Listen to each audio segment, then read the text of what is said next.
Hello mga kasari, good morning. So today is, ano bang araw ngayon? Wednesday, December 24, at ang upload ng vlog na to is bukas, Pasko. So ngayon guys is medyo chill lang ang araw natin ngayon kasi kagabi tinapos ko na yung mga kailangan kong tapusin. So ngayon talaga is nakapokus lang tayo sa pagtitinda dito sa tindahan, and magpapalate din po tayo ng sara ng ating sari-sari store. Siguro magpaabot tayo ng mga 9 or 10 PM. Basta hanggat hindi pa tayo inaantok, hindi pa tayo magsasara.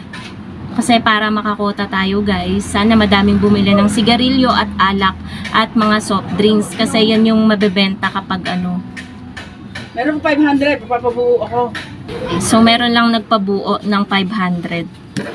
So himala, nagpabuo, hindi nagpapalit.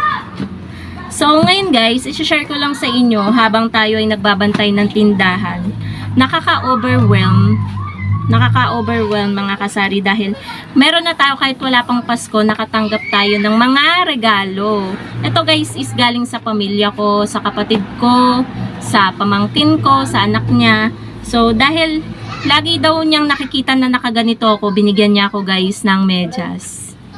Yan. Actually ngayon naka-medyas ako. So ayan, binigyan niya ako ng white na medyas. Tapos meron pa guys, bigay yung pamangkin ko.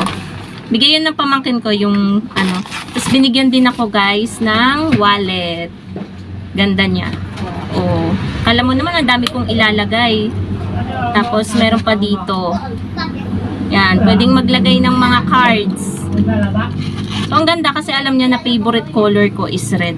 Pero ano siya, parang maroon na pula, parang gano'n. Pero okay lang guys, type ko siya.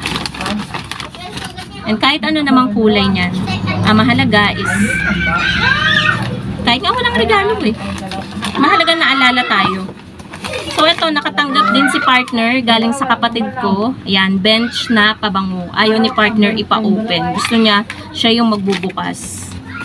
Tapos ito, nakatanggap din ako ng pabango. Yan. Hindi ko alam kung anong pabango to. So ito siya. Pabango siya mga kasari, hindi madaling mawala.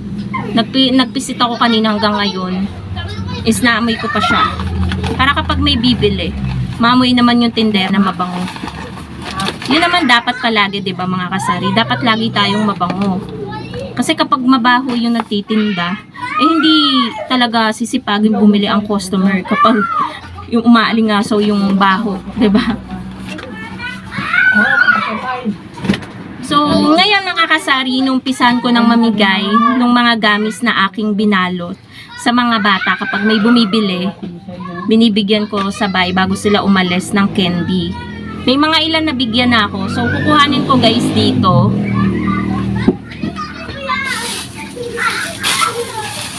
May mga naglalaro lang guys na bata sa labas, kaya medyo maingay. Hindi ko na share sa inyo na nagrepack ako ng mga gamis. Ito taon-taon ko tong ginagawa. 3 years na yata or 4 years. Ayan o.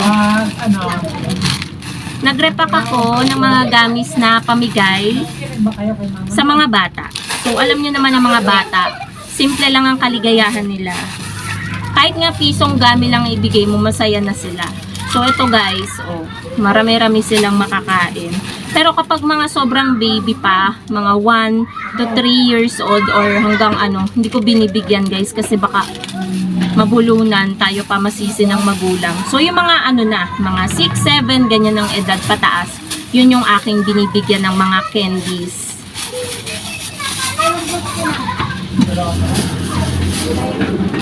Basha, ikaw ba magbablog? Inagawan na naman ako ng alaga ko ng upuan. Yan si Basha oh. Pakita ko sa inyo. Yan. Nag-share kami sa upuan ngayon. So ano ba ang iaano ko? Ngayon guys, siguro mag-aano na lang tayo, actual bentahan ngayong December 24. May nagkasalukuyan nagiinom dito sa labas, pangalawang bote niya na ng Red Horse. So, mag-actual bentahan na lang tayo, mga kasali. Alam ko medyo mahirap kuhanan kasi pa isa-isa lang yung bumibili. Tapos, lagi pang full yung storage ng memory natin. So, pipilitin natin na makapag-actual bentahan tayo ngayon. So, sana maraming bumili. So, yun guys. Advance Merry Christmas po sa inyong lahat mga kasari. And, more sales sa ating mga tindera. Bibi! Tasha! Kiss mami! Ayan ang mga alaga ko. Napakain ko na sila ng agahan. Lahat. Sa sarap ng ulam, pero mga namimili pa din. Pero kahit ganun guys, love pa rin namin yan. Sobra. Yung mga alaga namin.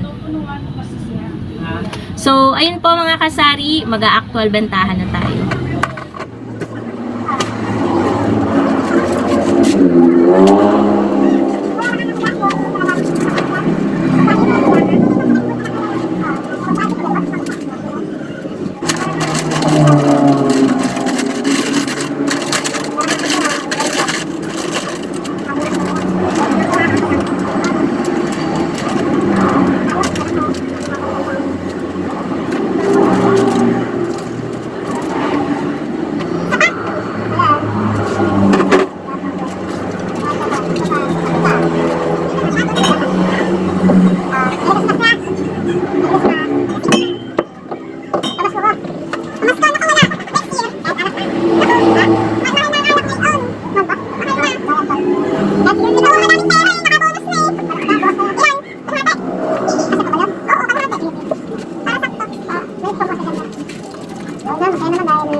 Ayan, itlog na